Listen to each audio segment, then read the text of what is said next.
¿Te imaginas un mundo sin efectivo? Pues ya no tienes que imaginarlo. Ahora puedes pagar de forma rápida y segura con Google Pay, con tu tarjeta de crédito o débito de Banreservas. Es súper fácil. Vinculas tu tarjeta a Google Wallet desde tu celular o dispositivo Android y haces tus pagos sin contacto. Olvídate del efectivo, de perder dinero o andar con la cartera llena. ¿Qué esperas para probarlo? Descubre un mundo de conveniencia con Google Pay y Banreservas. Bienvenidos a Economics Data, tu podcast de finanzas. Aquí hablaremos ligerito y de manera sincera de dinero. Bienvenidos a un nuevo episodio de Economics Data, tu podcast de finanzas. Yo soy Lau y hoy, señores, tengo un invitado de lujo que fue una de las charlas preferidas de la Feria Financiera Finanzas con Cucharitas del 2024 y lo invitamos más que nada porque ya estamos acabando este año 2024, pero obviamente tenemos que preparar nuestro bolsillo para el año 2025 y no solo en temas de finanzas personales, sino también entendiendo qué está pasando en la economía de nuestro país, los pronósticos de la economía para el año 2025, qué variables debo tomar en cuenta. Y claro, no podemos dejar de hablar de algo con lo que ustedes nos han bombardeado últimamente y es el dólar, el famoso dólar que ya superó el famoso 60 y ya todos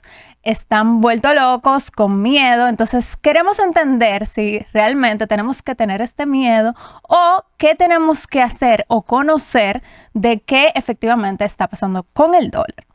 Y nuestro invitado de lujo es Raúl Ovalle, socio director de analítica y uno de los muy buenos profesores de Kim. No fue profesor mío, señores, pero yo escuché los cuentos. Yo confesé en el primer episodio que tuvimos con él, que yo le huí a su materia, pero sí tuve muy buenas referencias luego de que Kim la tomó y también he aprendido demasiado de él porque él explica como nosotras, con cucharitas. Y es por esto que en la Feria Financiera Finanzas con Cucharitas fue una de las charlas preferidas. Y es nuestro querido Raúl Ovalle. Bienvenido, Raúl. Muchas gracias, sobre todo por esa gentil introducción. Aquí estamos a la orden. Si vuelvo a estudiar economía, prometo no huir de tu clase. Pero ya no sé si estás dando clases. No, y lamentable porque me apasiona bastante la carrera. Esto de dar clases es algo que yo me tomo muy en serio. Me lo tomo muy en serio cuando lo hacía. Y por temas de tiempo, sí. Y sabiendo que quizá no le puedo dedicar como se lo merece, no estoy en estos momentos, pero estoy seguro que en algún momento retornaré. Excelente. Y espacios como estos también ayudan a que esos economistas que ahora mismo estén estudiando, pues puedan también aprender de ti. Así que de verdad, gracias por venir nuevamente. Ya yo te dije que tenemos que poner una sección aquí contigo cada cierto tiempo, porque siempre es bueno retomar con estas variables económicas y sobre todo que la gente lo lea en la noticia y pueda entender qué significa para mí, qué significa para mi bolsillo. Y yo sé que vamos a hablar de diversas cosas, pero tenemos que empezar con el famoso dólar. ¿Qué está ocurriendo con el dólar? Yo siento, Raúl, que siempre la gente cuando pasa, digamos, del 49 al 50, en este caso del 59 al 60, pues la gente se asusta más de que si pasara del 54 al 57, porque la gente lo ve como que, wow, ya pasamos al otro escalón. Pero ¿qué realmente es lo que está pasando con el dólar? Mira, valdría la pena tomar como referencia que en la República Dominicana, históricamente, durante los últimos 20 años, el dólar se deprecia a razón de entre 3 y 4% cada año. O sea que se puede anticipar siempre a inicio de año que hacia el año próximo vamos a tener una tasa del dólar gradualmente aumentando. Esto ha sido una ocurrencia histórica que lleva prácticamente 20 años. Actualmente se está depreciando alrededor del 6, un poquito más o cerca casi del doble. Y uno diría, bueno, ¿será que esto debería llevar algún motivo de preocupación? El dólar, como cualquier otro commodity o mercancía, pues se rige por las leyes de oferta y demanda de la economía. Y valdría la pena pensar qué ha estado ocurriendo con la oferta de dólares, porque República Dominicana, al ser una economía que no es dolarizada, nosotros no producimos dólares, tenemos, por así decirlo, que importarlos. ¿Cómo lo hacemos? Bueno, los dólares que recibimos del turismo, los dólares que recibimos de las exportaciones de zona franca y el resto de las exportaciones de bienes en República Dominicana. La inversión extranjera directa es otra fuente de divisas para nuestro país. Y por supuesto las remesas. Yo te diría que estas 4 constituyen las fuentes privadas estructurales de divisas que recibimos y parte importante de la oferta.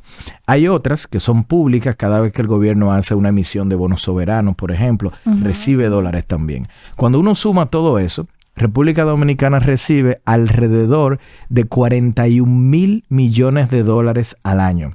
Y les puedo decir que en estas fuentes estructurales privadas que mencionaba yo antes, estamos actualmente en máximos históricos. Nunca habíamos recibido inversión extranjera directa por el orden de más de 4,000 millones de dólares como actualmente ocurre. Las exportaciones de zona franca, las remesas, también las llegadas de turistas, todas en máximos históricos. Por lo tanto, aquí en la economía yo no podría atribuir a esta depreciación por encima del promedio un problema de que le faltan divisas a la economía.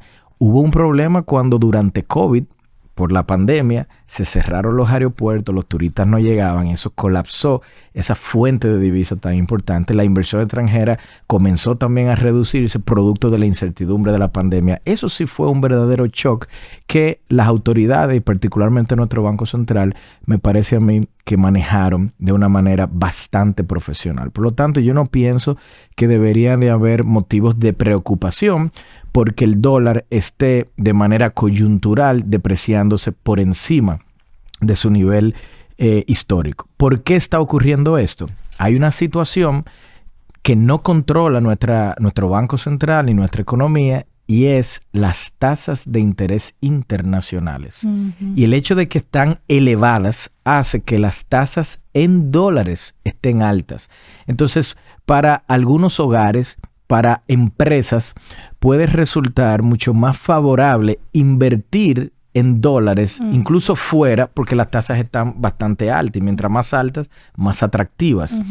Como contraparte, entonces, nuestro Banco Central, para intentar controlar esa mayor demanda de divisas que buscan estas tasas internacionales que son más altas, entonces suben las tasas domésticas para hacer el peso más favorable. Y todo esto, entonces, contribuye a que el dólar se deprecie menos. Por eso, en esa pregunta que hace, es importante tomar en cuenta que esta depreciación que estamos viendo del dólar ha estado acompañada de niveles de tasas de interés domésticas que también están por encima de los niveles históricos. Y como mencionaba yo, la razón tiene que ver por un tema externo. El Banco Central de Estados Unidos, la Reserva Federal, que tuvo que gestionar un tema inflacionario en ese país, se vio forzada a incrementar tasas de interés. Actualmente estamos en un proceso en Estados Unidos de reducción de esas tasas. Sí.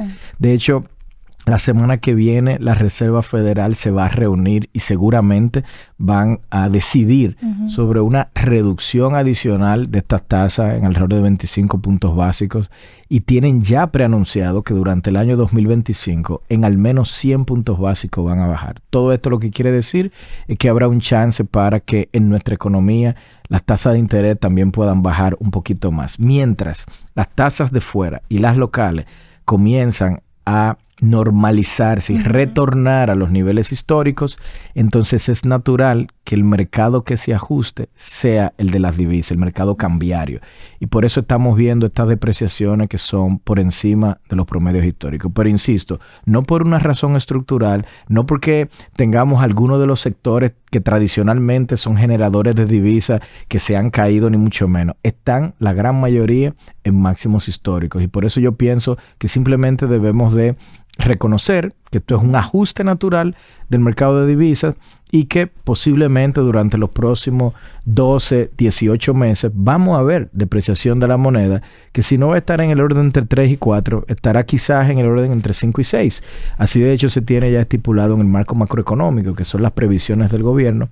Pero, insisto, esto a mí no me luce que debería de llamar a motivo de preocupación porque no constituyen un riesgo macroeconómico. O sea, que no debería asustarme querer cambiar todos mis ahorros en dólares y mandarlo a Estados Unidos porque no es que estamos viendo una depreciación como países extremos como Argentina, por ejemplo. No, ni mucho menos. No estamos ni cerca de una situación de fragilidad macroeconómica, de insostenibilidad de cuentas externas. Nada que ver. Simplemente estamos atravesando una normalización de tasas de interés internacionales y locales que ha estado llevando a que la moneda tenga que ajustarse hacia el alza. Pienso que el tema que puede preocupar o que generalmente preocupa es la incertidumbre alrededor del dólar. Uh-huh. Una buena política de comunicación de parte de nuestra autoridad monetaria va a contribuir a que se puedan calmar esas ansiedades. Simplemente, insisto, si se reconoce que Dominicana está atravesando desde el punto de vista macroeconómico y desde el punto de vista de generación de divisas, quizá por el mejor momento que ha tenido en muchos años. Por lo tanto, yo quiero insistir, y me habías mencionado que si le quiero dar un anuncio a tu público, mire esa cámara. Un boche. Simplemente reconocer que no me luce a mí que debemos tomar o evaluar este momento como uno de preocupación, simplemente reconocer que esto es un ajuste natural del mercado cambiario que va a durar seguro entre, yo calculo, 12, 18 meses al menos mientras se normalizan estas tasas, pero lo importante es que es algo previsible. Es simplemente que a la hora de tomar las decisiones que a nivel de hogares y a nivel de empresas se toman, si en el pasado uno calculaba que de un año a otro la moneda se iba a depreciar al 3, pensemos que ahora se va a estar depreciando más cerca del 6 durante ese periodo, antes de tomar ese tipo de decisiones. Ok, Raúl. Y una pregunta, una persona que nos esté escuchando, que no es economista, que no conoce todos los términos, ¿qué es con cucharitas que se deprecie el dólar? Eso quiere decir que el valor de la moneda, que por ejemplo actualmente debe rondar cerca a 61 pesos por un dólar, va a estar incrementando en el tiempo. Y cuando uno habla, por ejemplo, si la depreciación fuese un 10% eso, de un año, eso querría decir que pasaría de 61 a el 10% de 61 es 6,1, pues 67 pesos hacia el cierre de año. Es una depreciación en el tiempo gradual, que como mencionaba yo antes, históricamente ha venido ocurriendo entre 3 y 4% cada año, y ahora coyunturalmente uno podría estar anticipando una depreciación entre 5 o 6% al menos.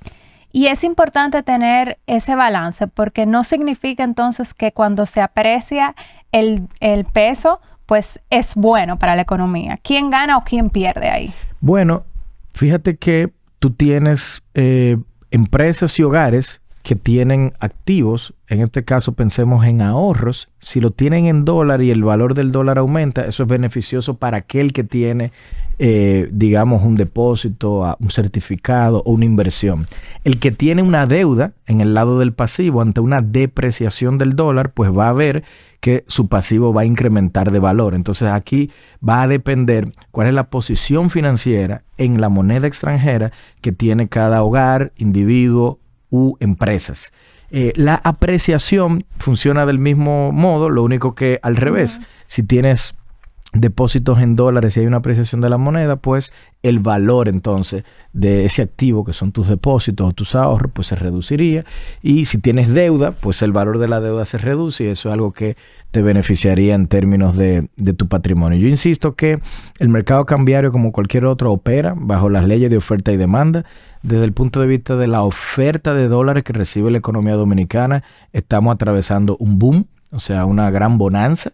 Y desde el punto de vista de los dólares que salen de la economía, porque los dólares no solamente entran. Cuando aquí comenzamos a recibir, por ejemplo, importaciones de vehículos que no se producen aquí, pues esto se realiza, por supuesto, o se pagan con dólares. Entonces, la pregunta que uno siempre se hace es ¿cómo se ve esos dólares que salen? ¿Cómo se ven las importaciones de combustible y otros elementos? Y la realidad es que tampoco estamos viendo un boom de salida de dólares que llame a preocupación. Por eso insisto de que debemos interpretar este momento como un ajuste natural del mercado cambiario.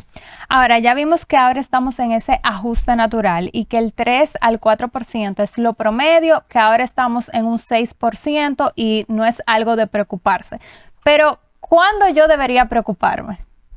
¿Cuando llegue a 2 dígitos o cuándo? Nosotros no vemos o no analizamos el nivel. El nivel es preguntarnos si está en 61, si está en 61,5, sino qué tan volátil, qué tan violento es el cambio de un periodo a otro.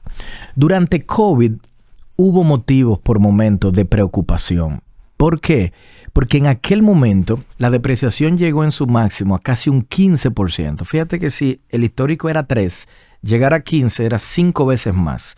Pero no era simplemente que había 15% de depreciación en aquel momento.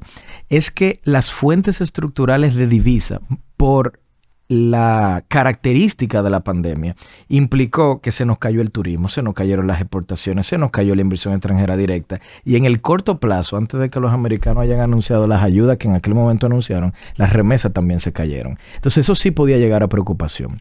¿Por qué eso se pudo manejar? Y pienso que se manejó de manera muy profesional de parte del Banco Central, porque hay un elemento que no había mencionado, que son las reservas internacionales o los dólares que tiene nuestro Banco Central dentro de sus activos y que utiliza cuando puede percibir que en el mercado cambiario se están generando movimientos atípicos para mandar una señal de estabilidad y tranquilidad. En el momento en el que estalla COVID, nuestro Banco Central tenía que tener alrededor de $10,000 millones de reservas internacionales y fue suficiente en aquel momento para mitigar lo que fue aquella crisis. En este momento, que no estamos ni cerca de algo como la pandemia, sino es todo lo contrario, que estamos viendo un boom de divisas, producto de esas fuentes estructurales que yo mencionaba al principio. Nuestro Banco Central tiene cerca de 13.500, casi 14,000 millones de dólares de reservas.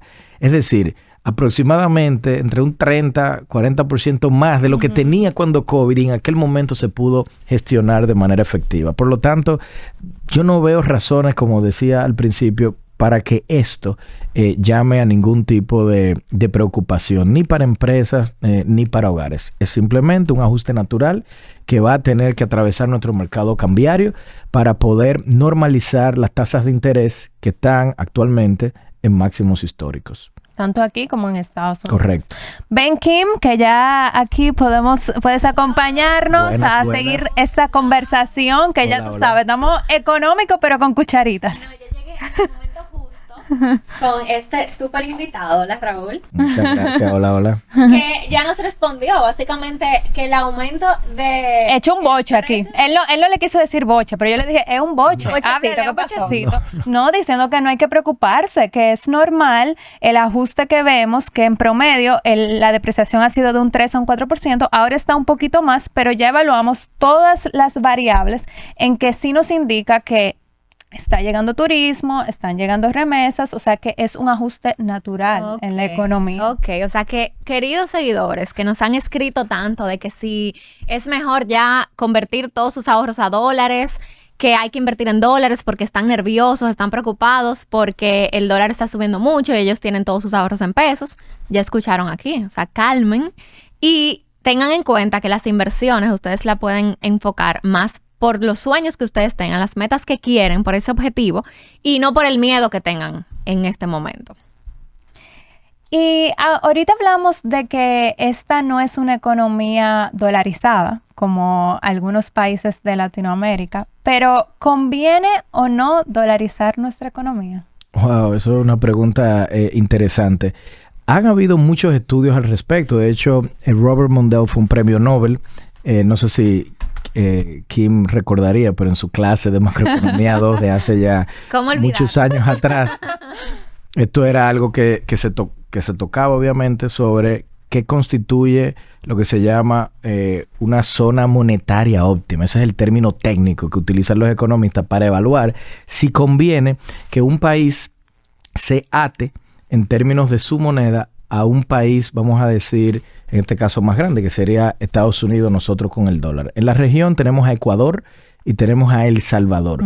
Pero en Dominicana, de manera categórica, yo diría que no, que para República Dominicana esto no sería conveniente, porque dolarizar una economía implica, primero que nada, sacrificar por completo tu independencia monetaria. Es decir, ya no necesitas tener un banco central. Cero banco central, que es lo que quiere el de Argentina. No, claro, por razones distintas. Porque en aquel país, en Argentina, el Banco Central históricamente se utilizó para financiar el déficit público con emisión monetaria. Y eso llevó a procesos de hiperinflación. Entonces, básicamente, la idea era eliminemos el Banco Central y dolaricemos para evitar la indisciplina fiscal que surgía cuando se utilizaba el Banco Central para el financiamiento de los déficits. Entonces, hay un sinnúmero de condiciones que se requieren para que esto funcione. Por ejemplo, el caso de el euro, si bien en la literatura siempre se ha dicho que no representa una zona monetaria óptima, es el equivalente a una gran unión monetaria donde cada uno de esos países opera bajo la misma moneda. No es el dólar, es el euro. Entonces la pregunta es, ¿República Dominicana debería de tener, así como esos países del euro tienen una única moneda, nosotros deberíamos de comportarnos como si fuésemos Arkansas, como si fuéramos California, como si fuéramos el estado de Washington, y no me refiero a DC, sino el estado que está al noroeste de ese país, como si fuera un estado adicional y utilizar el dólar? Estaríamos eliminando nuestro Banco Central. Tendríamos que reconocer que si bien Estados Unidos es nuestro principal socio comercial, nosotros también tenemos otros socios comerciales donde no necesariamente las transacciones se ocupan en dólares. Y además, los ciclos, es decir, los vaivenes económicos de Estados Unidos, si bien están atados o están casi como en una frecuencia similar a la que ocurre en República Dominicana, a veces ocurre que cuando Estados Unidos necesita subir tasas de interés, aquí tenemos que bajarlas. Entonces, si eso fuese a ocurrir en un contexto de dolarización, nosotros no tendríamos forma de operar.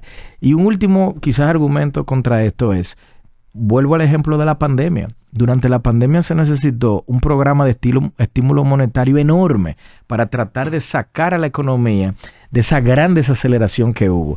Y esto solamente se pudo ejecutar con un banco central independiente como el que tenemos nosotros. En un contexto de dolarización, esto no hubiese sido posible. Entonces yo pienso que Dominicana no constituye un ejemplo de un país que, por la característica de nuestra economía, pues se viera beneficiado de una dolarización.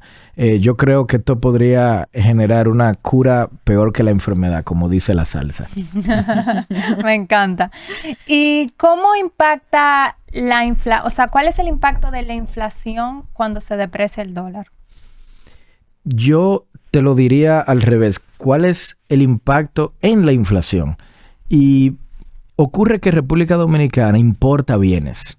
Y cuando uno calcula el IPC, el índice de precios al consumidor, que es básicamente esta canasta de bienes que incluye alimentos, incluye ciertos servicios, bebidas alcohólicas, no alcohólicas, en fin, y con eso es que se genera el estimado de cómo anda el deterioro de la canasta básica, ¿no? De los precios de la canasta básica en el tiempo. Muchos de estos bienes son importados. Entonces, en la medida en el que sube el dólar, tú podrías tener lo que los economistas llaman un traspaso o pass-through del incremento del dólar a precios de esos bienes que estamos importando, porque ahora tengo que pagar más por la misma cantidad de bienes. Eso que importo. Eso en República Dominicana hace 20 años era algo relativamente elevado, ese famoso pass-through. Se llegó a calcular en su momento entre 30 y 40%. ¿Qué quiere decir eso? Que si la moneda se depreciaba 10%, 4% se iba directo a inflación. Y consideren que la meta de inflación de nuestro Banco Central es 4%. Sí. Por lo tanto, era algo elevado. Wow. Cuando tenemos entonces un Banco Central con políticas que son creíbles y nuestro Banco Central ha ganado bastante credibilidad durante prácticamente las últimas 2 décadas, entonces esos elementos asociados a ese pass-through o a ese efecto traspaso se reducen. Y hoy en día es algo que en las últimas estimaciones que pude ver rondaba cerca del 15%, mucho menor que lo que se veía hace 20 años. Así que hay un efecto, sin duda, de depreciación sobre la inflación, pero ese efecto ha venido bajando bastante en el tiempo. Te lo pregunto porque ya vimos que, o sea, es normal eso de depreciación del 3 al 4%. Ahora dijimos que hasta un 6%, lo vemos normal por todo lo que está pasando ahora mismo. Y también, por otro lado, tenemos la inflación, pero los salarios no se ajustan a la misma manera en que sube esta inflación y en que se deprecia la moneda. Entonces, para las personas, su bolsillo, su poder adquisitivo se ve afectado. Entonces, ¿qué tú le recomiendas a una persona que, bueno, tiene estas dos variables que están subiendo, pero mi salario no sube a la misma proporción? Y ahí agrego, Laura, que yo tenía 4 meses encuevada. Tú sabes que yo no estaba saliendo para ningún lado. Y en estos días sí me ha tocado que ir a cumpleaños de mi niña, que cena navideña y demás. Y en todos los escenarios me he encontrado con alguien que me dice, por ejemplo, mira, vamos a un hotel en Punta Cana, o sea, nos vamos de fin de año, qué caro está. Ayer me encontré a una amiga que tenía tiempo sin ver, yo sé que ella compró un inmueble y ella me está hablando de todo lo que está haciendo ahora, que está mueblando y demás. Y me dice, wow, qué caro está el inmueble y qué caro está todo lo que tiene que ver con una casa.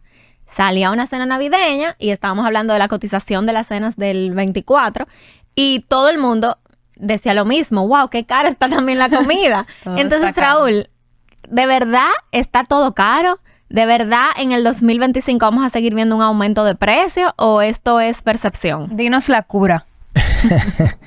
Mira, no creo que sea percepción. Uno puede verificar la data. Y República Dominicana atravesó, como en otros países, en el resto del mundo, particularmente Estados Unidos, por un proceso inflacionario, sobre todo luego de la pandemia. Entonces, la meta de inflación, es decir, el crecimiento año a año de los precios en promedio que se espera en la economía, es entre 3 y 5%. Post pandemia, hace aproximadamente 2 años, llegamos a verlo cerca de 2 dígitos, exactamente, casi en 2 dígitos. Y eso eventualmente las empresas lo tradujeron a precios de bienes finales. Y eso se toma un tiempo, no es algo que ocurre de manera inmediata.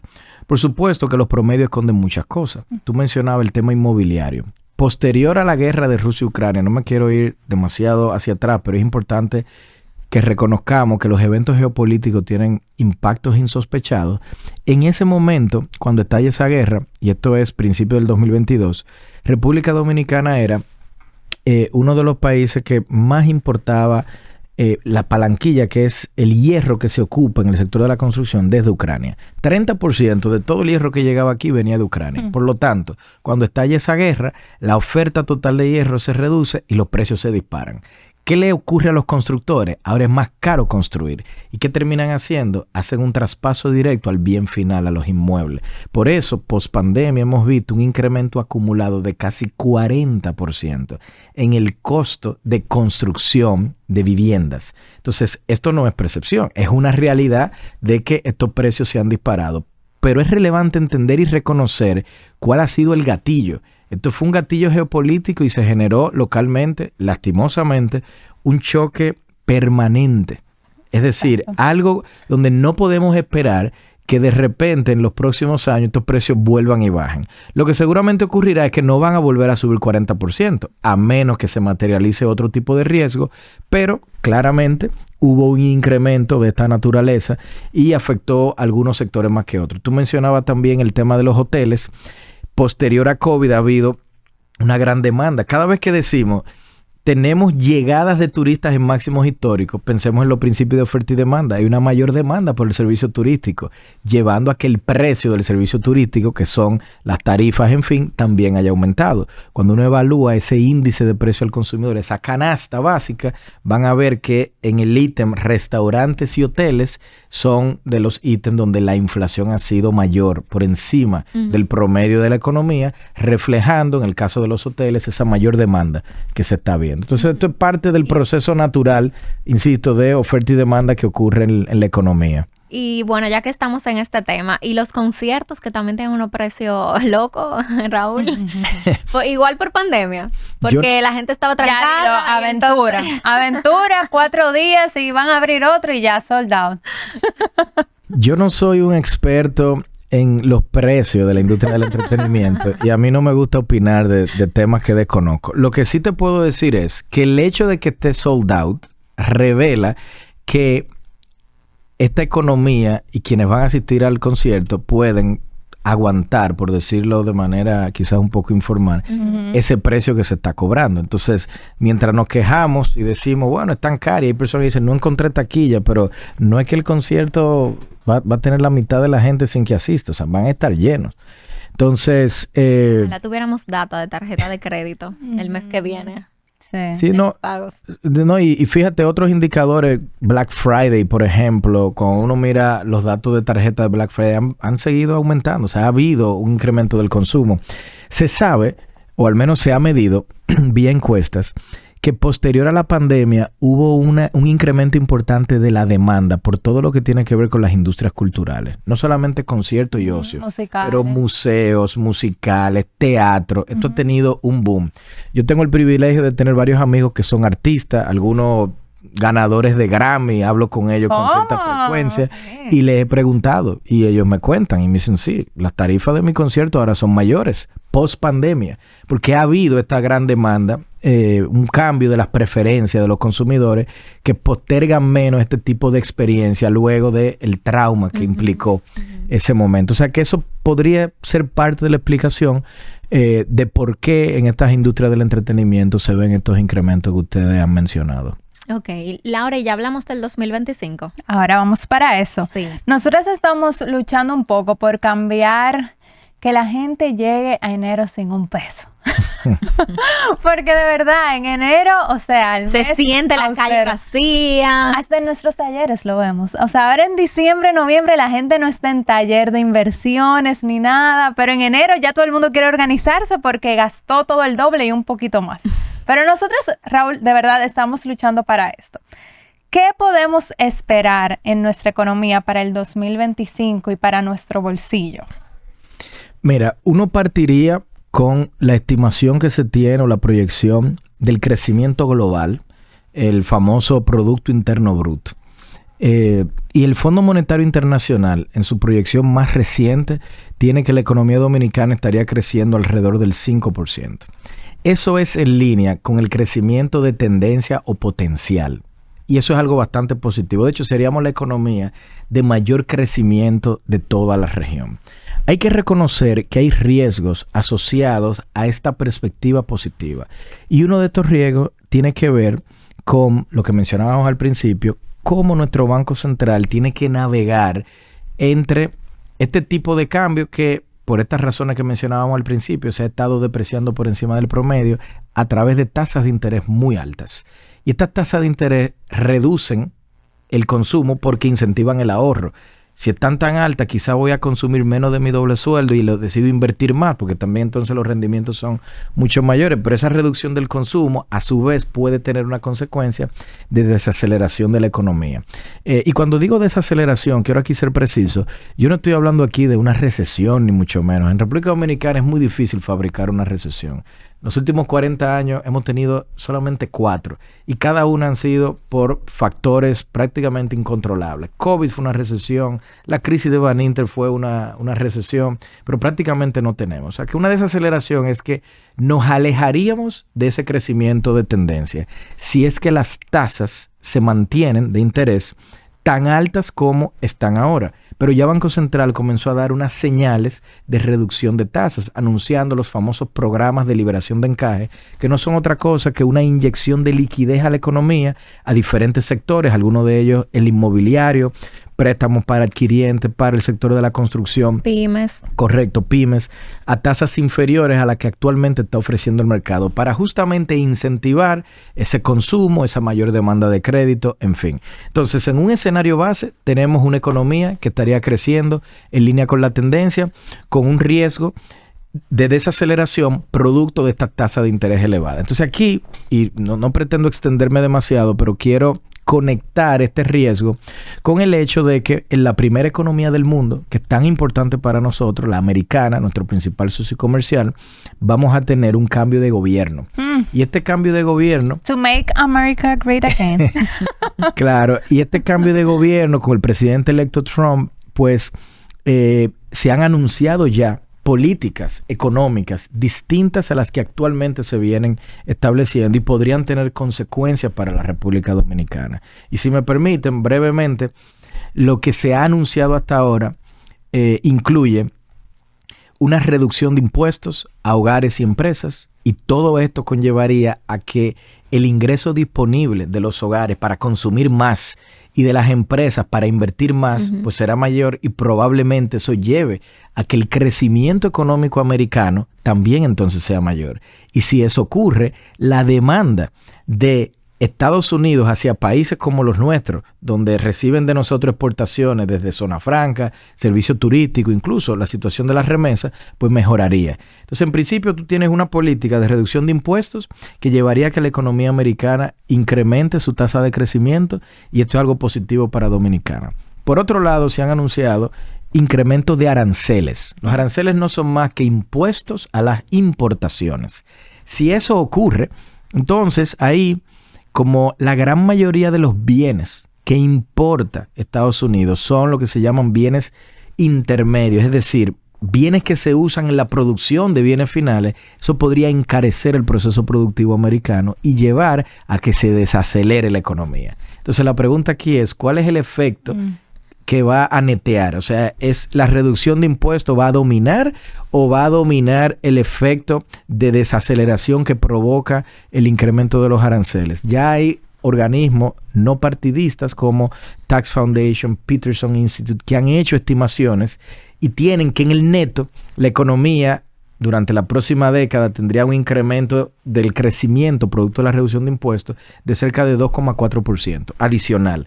Producto de los aranceles, una caída de cerca de 1,7%. En el neto hay un positivo de 0,8% y eso es algo así como que en nuestro barco llamado República Dominicana va a venir una ola positiva que va a ayudar a que podamos entonces crecer un poquito más, que no tiene nada que ver con políticas domésticas. Es simplemente una situación internacional producto de esas políticas. Entonces, en ese sentido, dependiendo del alcance, de la velocidad con la que el presidente electo implemente sus medidas, podríamos ver algo positivo para la República Dominicana. Ok, y entonces ya mezclando el tema del dólar con el 2025, ¿qué pueden esperar los oyentes? ¿Pueden esperar que sigamos normal con los movimientos normales del tipo de cambio? Que hablamos que anda entre un 3 hasta un tope 6, ¿verdad? ¿O se puede esperar que baje? ¿Qué ellos pueden esperar? Yo no pienso que el dólar bajaría. El dólar históricamente se deprecia año a año. Han habido algunas excepciones. Post-COVID y post la crisis de Baninter en los últimos 20 años son los únicos momentos que yo recuerdo donde hubo una apreciación transitoria y coyuntural del dólar. Pero el dólar se deprecia año a año. Y eso es algo en esta economía hasta saludable. Yo no veo eso como un problema. El problema es cuando esto ocurre de una forma volátil, impredecible, en fin. E insisto, no es el caso. Tenemos una depreciación por encima de los promedios históricos, lo estábamos comentando al principio, y yo pienso que en el 2025 vamos a continuar viendo esto. Pero no debe llamar a preocupación porque las fuentes de divisas principales de nuestro país están todas operando en máximos históricos y no vemos razones por las que esto no vaya a continuar ocurriendo. O sea que si le tengo que poner un número, consideren una depreciación entre 5 y 6% al menos para el año 2025. Ok. Laura, entonces respondiendo a la duda principal de todos los que nos escriben todo el tiempo de que, ¿pero qué hago? ¿Invierto en dólares? ¿Cambio todos mis pesos a dólares? Nosotras siempre hablamos de diversificar, ¿verdad? Lo que siempre se escucha de que no coloques todos los huevos en la misma canasta, pero la gente no sabe cuántos huevos colocar en una canasta y cuántos huevos colocar en otra. Entonces, ¿qué nosotras recomendamos? Que se enfoquen en los objetivos que tienen, que evalúen primero su panorama financiero. ¿Qué es lo que quiero alcanzar? Quiero comprar un vehículo, quiero comprar una casa, quiero irme de viaje a Estados Unidos, quiero irme de viaje a Europa. Y entonces, a partir de aquí, de los objetivos que tú tienes, entonces tú vas viendo, ok, pues déjame sacar una parte para yo ir conformando el inicial de mi vehículo, de mi inmueble, por ejemplo. O un viaje a Estados Unidos, por ejemplo. Entonces, si tú ahora mismo no tienes todas tus metas muy claras y lo que quieres es aumentar tu patrimonio, digamos, pues también te puedes guiar un 70% en pesos, un 30% en dólares, o, por ejemplo, el fondo de emergencia, que es una meta que todos compartimos, y vives en República Dominicana, pues lo ideal es tenerlo en pesos. pesos. O sea que lo ideal es primero tú sentarte y ver esos objetivos financieros que tú tienes, pero ya que aclaramos que no hay motivos por qué asustarse y convertir todos sus ahorros a dólares de la noche a la mañana o llevárselo afuera a Estados Unidos, como también dijimos al inicio, que no hay que hacer eso. Sí, y para quien quiera hacer el cálculo en su casa de que bueno, pero entonces me conviene invertir en pesos porque la tasa en pesos es más alta, pues ya tenemos aquí el insight de Raúl de cómo puede moverse el dólar el año que viene, entre un 5 a un 6%, y así usted puede decir, bueno, pues si yo invierto cambio, no sé, una parte de mis pesos a dólares y lo invierto a una tasa de, no sé, 4, 5, dependiendo de lo que le ofrezcan, más la variación del tipo de cambio, pues ahí ya usted va comparando con la tasa que le ofrecen en pesos y puede elegir también qué monto va a colocar en cada divisa. Totalmente. Y hablamos también de que se pronostica que la Fed disminuya en su próxima reunión las tasas de interés. Aquí se estima entonces que sigan reduciendo estas tasas de interés. La señal que está mandando el Banco Central es esa. Y las tasas de interés están históricamente altas en República Dominicana y no son consistentes con que nuestra economía hacia el mediano plazo crezca al 5. Dicho de otro modo, nuestra autoridad monetaria y los analistas en general saben que estas tasas tienen que ajustarse hacia la baja. Con los programas de liberación de encaje anunciados, el Banco Central nos está mandando a todos una señal de que las tasas eventualmente van a seguir bajando. Pero el Banco Central enfrenta ciertas restricciones. Por ejemplo, ¿qué ocurrirá con la tasa internacional? Si la tasa internacional que se anticipa va a bajar, no baja porque se materializa algún riesgo, y en breve les comento cuáles podrían ser estos riesgos, entonces el Banco Central enfrentaría una disyuntiva. Porque si baja la tasa en peso, mientras la tasa en dólares permanece alta, fíjense cómo con el comentario que estaba haciendo Kim, pues que entonces conviene más moverme hacia invertir en dólares. Sí. Y esa demanda de dólares presiona el tipo de cambio. Y entonces ahí entra la disyuntiva de que quizá el Banco Central también quiere proteger que la moneda no se deprecie demasiado para que no haya, por ejemplo, un impacto inflacionario. Entonces, hay que reconocer que las señales están para que las tasas bajen, pero hay un riesgo y es de corte internacional. Si a nivel de la Reserva Federal, que es el Banco Central americano, las tasas no bajan, entonces eso puede llevar a que nuestro Banco Central tenga que retrasar su proceso de reducción de tasas y que convenga entonces invertir más en pesos, quizás hacia corto plazo, si es que esta tasa se queda más alta por más tiempo. ¿Cuáles podrían ser esos riesgos? Aquí quiero de nuevo conectar con Make America Great Again. La política de reducción de impuestos, yo mencionaba antes, que beneficia la actividad porque genera más crecimiento, los hogares pueden gastar más, las empresas pueden invertir más. Pero los buenos economistas saben que cuando la demanda por consumo e inversión va aumentando en el tiempo, eso presiona los precios, eso puede generar inflación. Cuando se colocan aranceles en una economía donde la mayoría de los bienes que están importando son bienes que se utilizan para producir otros bienes, eso puede llevar entonces a que ese incremento del impuesto, las empresas lo traduzcan a incremento de los precios de esos bienes que producen. Por lo tanto, la política arancelaria anunciada por Trump podría generar presiones inflacionarias. Hay una tercera política que no mencioné y es la de las deportaciones masivas. Se anticipa, se estima que en Estados Unidos hayan cerca de 11 millones de indocumentados. Sí. Y el presidente electo ha dicho que le interesa deportar anualmente entre 1 y 1,2 millones de personas. ¿Qué pasa en un mercado laboral donde se le comienza a extraer una proporción de ese mercado laboral? El costo laboral. El costo laboral aumenta porque ahora son menos los empleados que hay, las empresas compitiendo por ello, aumenta la demanda y esto lleva a que el precio, ¿pero cuál precio? El precio del empleo, que son los salarios. Entonces, si los salarios aumentan producto de deportaciones masivas, las empresas a su vez podrían entonces transferir ese aumento de los salarios a precios. Entonces, fíjense que estas tres políticas te llevan a una presión sobre la inflación. Y si la inflación se está presionando, ¿cuál sería la respuesta del Banco Central para controlar eso? Pues la tasa de interés quizá no la bajen, quizá se detengan o en el peor de los casos, si esa presión sobre precios se traduce a lo que los economistas llaman la expectativa de inflación, que las empresas, los hogares cuando van a hacer negociaciones de salario y demás piensan que la inflación va a ser más alta, entonces ahí la Reserva Federal tendría que subir tasas de interés. Y si eso pasa, a nuestro Banco Central se le dificulta bajarlas. Por lo tanto, los economistas siempre pensamos en términos de un escenario base, pero reconociendo los riesgos. Y lo que aquí yo les acabo de comentar es el riesgo principal que veo yo del entorno de que nuestro Banco Central no pueda bajar las tasas. Es un riesgo internacional que va a depender de la efectividad, del alcance y del timing en el que el presidente electo implemente sus medidas. Por eso dicen que cuando Estados Unidos estornuda, República Dominicana le da gripe. Bueno, pero también uno podría decir que cuando ellos sonríen, nosotros reímos.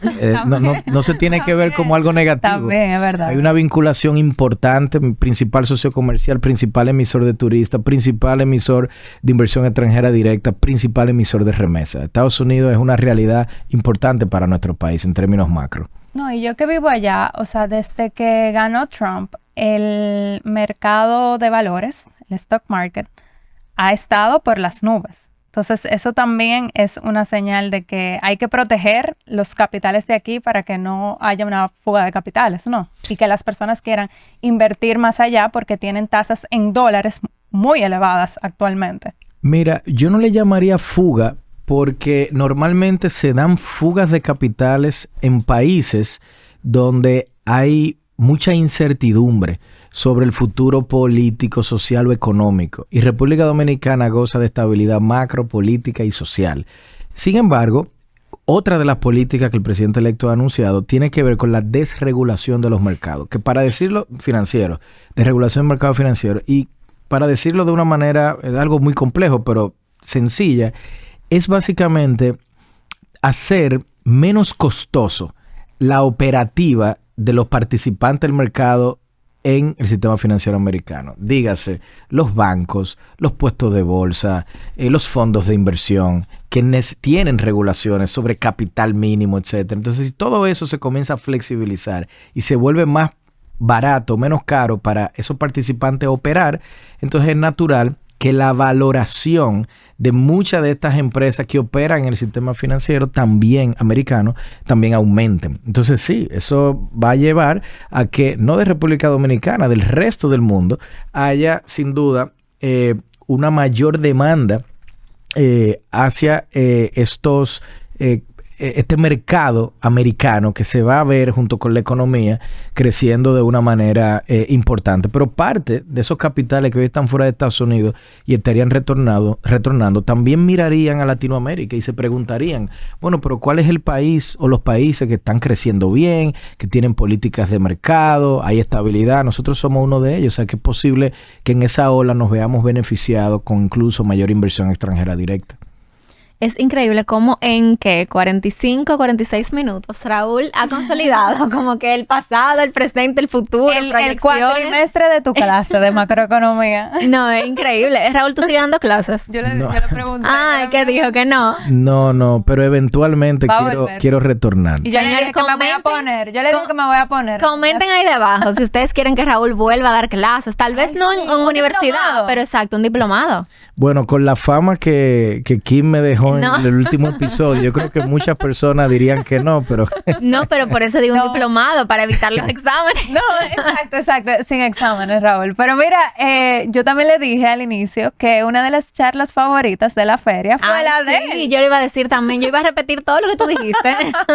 Sí, pero entonces el diplomado tiene mucho potencial. Porque mira, ya esas 500, 600 personas que te vieron quedaron locas con tu charla. Fue un gran evento, gracias por esas valoraciones, pero más allá de esa participación que tuvo, yo le puedo decir que desde el antes, el durante y el después del evento, esa cobertura que ustedes hicieron, la capacidad de convocatoria, yo les felicito a ustedes y todos los que participaron en la organización. Bueno, pues vamos a obligarte a que te comprometas aquí en cámara para el Promételo ahí, a la próxima. Te vemos en el 2025 en la feria. Vamos a cuadrar la Invítenme. fecha. Vamos a cuadrar la fecha luego de confirmar que él no va a estar de viaje ni nada. Exacto. Tenemos la fecha, lo podemos confirmar. Claro. Sí. Bueno, Raúl, pues de verdad un honor siempre tenerte aquí en nuestro podcast, siempre Le dije contar con tu también opinión. que una sección hay que poner con él ya en este podcast. Me gusta, me gusta. Muchas gracias. Gracias, Raúl, por tu tiempo, por darnos toda esta visión que sé que va a ser muy útil, muy provechosa para todos los oyentes, para nosotras también. Y esperamos contar contigo en el 2025 también en el podcast y en la feria.